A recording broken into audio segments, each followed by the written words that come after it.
Every number has a story, every report answers a question, and every insight gives us an opportunity to serve women more effectively. I'm Kelly Berry, Next Level Manager for Heartbeat International. Last episode, we talked about setting meaningful mission goals. Today, we're taking the next step. We're discussing how to use data to improve marketing. Once we've decided what success looks like, how do we know if we're actually reaching the women we hope to serve? Because marketing isn't just about getting attention. Marketing is about reaching the people your mission is intended to help. In our case, that's typically women considering abortion for their pregnancies.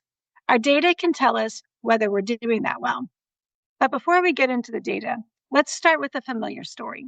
Imagine you're trying to find a friend at a crowded mall. You know she's somewhere inside, so you begin looking.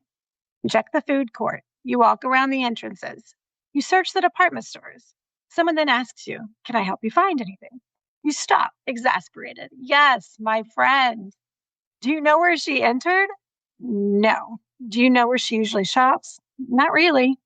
You've been working really hard, looking all over this mall, but you've been looking without any information about where she could be. You've been looking for nearly an hour when she finally texts you the store to meet her at. Suddenly, everything changes. You stop wondering. You start walking with a purpose. Within minutes, you've found her. Marketing can feel exactly like that.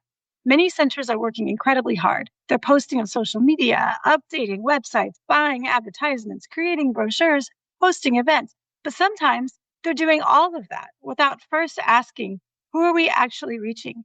Who do we actually want to reach? That's what data helps answer.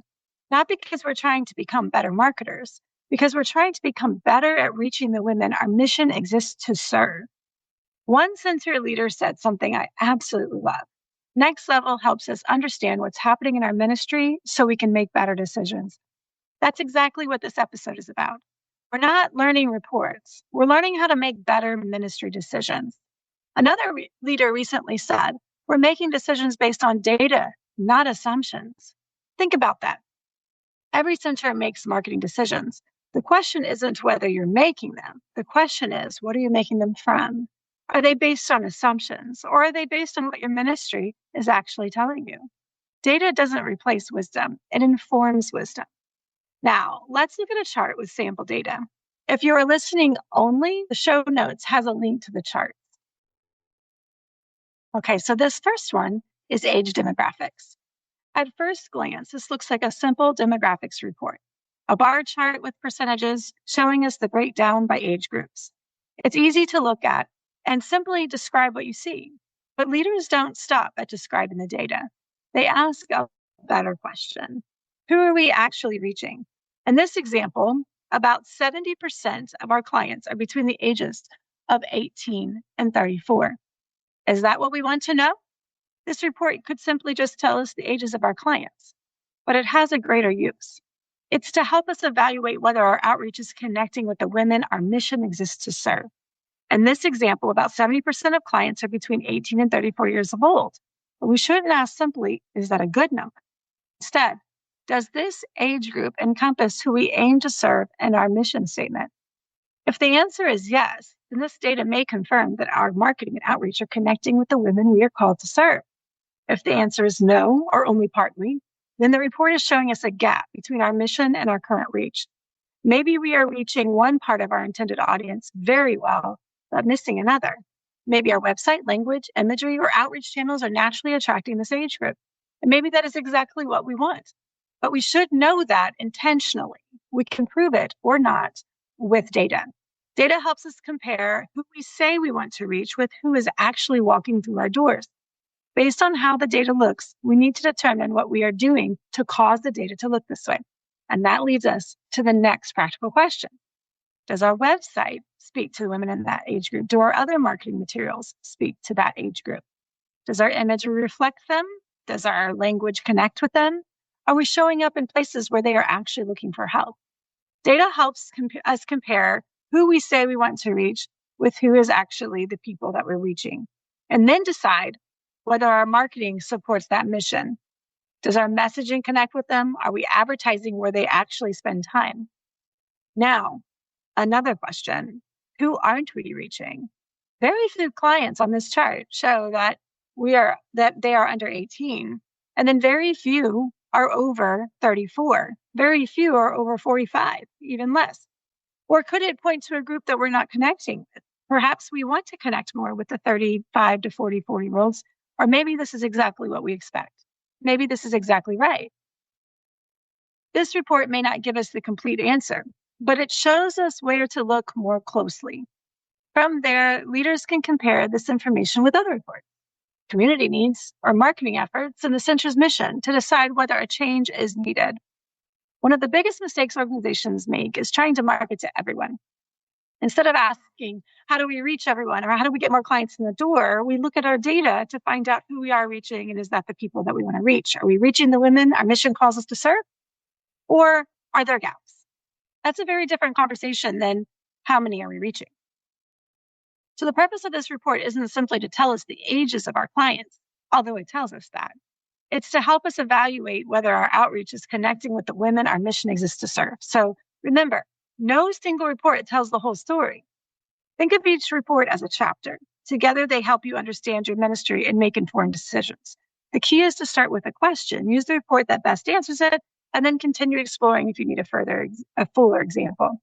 So age demographics helps us understand who we are reaching, but marketing is not only about who we are reaching. Next, we need to ask, are we reaching the women who need us most? That brings us to the next report, reaching at-risk clients this year. So the next chart that we're going to look at, notice that it isn't measuring website traffic. It isn't measuring clicks. It isn't measuring social media engagement. Those things are helpful, but they aren't the mission. This report is asking a much more important question. Are we reaching women at risk of choosing abortion? So in this chart, it's another bar graph.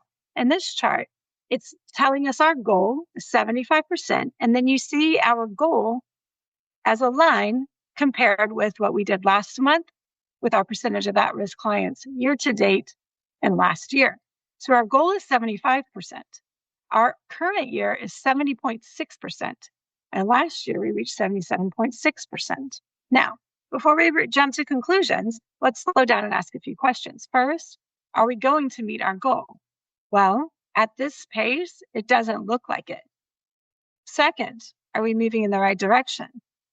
Possibly, because we're moving from 70.2% to 70.6%. But something seems like we need to dig a little bit deeper. Compared to last year, we've actually decreased. That doesn't automatically mean we're doing something wrong, but it tells us something has changed, and that's worth understanding. Now, let's look at the trend. If this is a 1-year dip, then that might have an explanation that we have no worries about. Or is this a percentage that changed over several months? Or is it perhaps something that happens at a certain time of year, like a monthly or quarterly trend, that can tell us whether we're looking at a temporary fluctuation, or is this a longer-term pattern? That's one reason Next Level is continuing to add comparison reports to all the different aspects of our reporting so that you can do a comparison over different time periods and see what those trends might be. That helps us understand things like what changed. Did your community change? Did another pregnancy center open nearby? Did abortion providers near you increase advertising? Or did we change our website?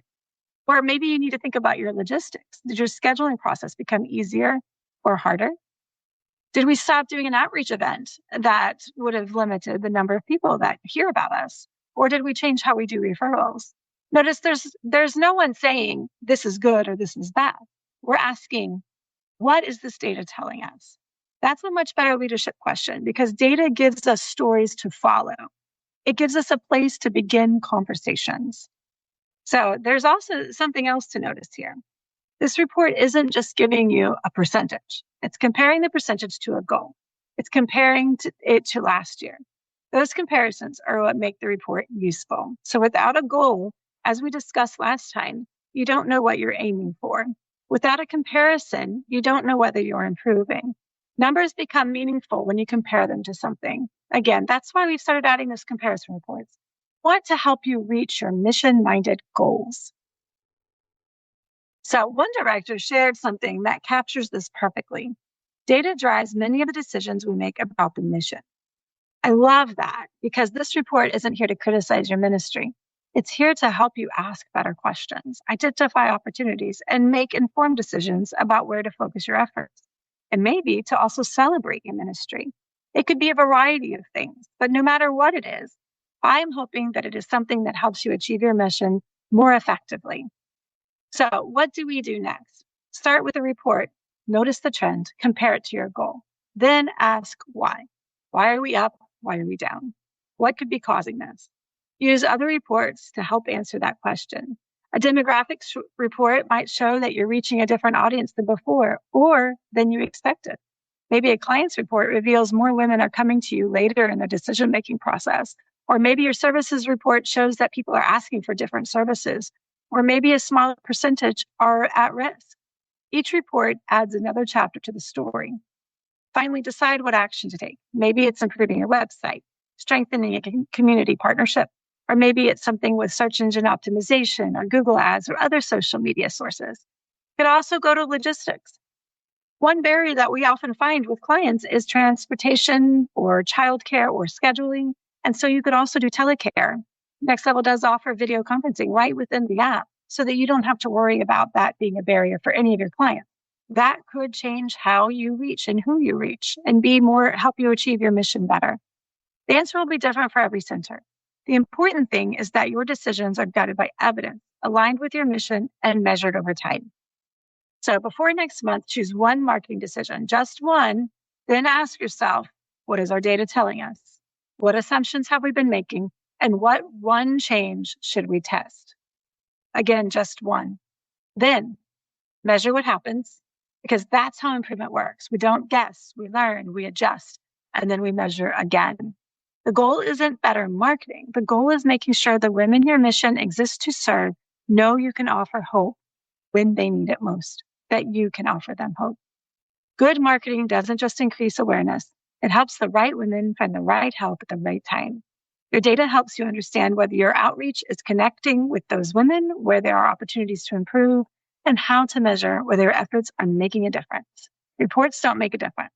The decisions they inspire do. Thank you for joining me for another episode of The Power of Data Stories. Remember, every number has a story, and every story matters. Next month, we'll build on this conversation by exploring how your reports can help you better understand what your clients need, improve your services, and ultimately increase your ministry's impact. Thank you so much for joining me. I hope you join me next time too. Thank you.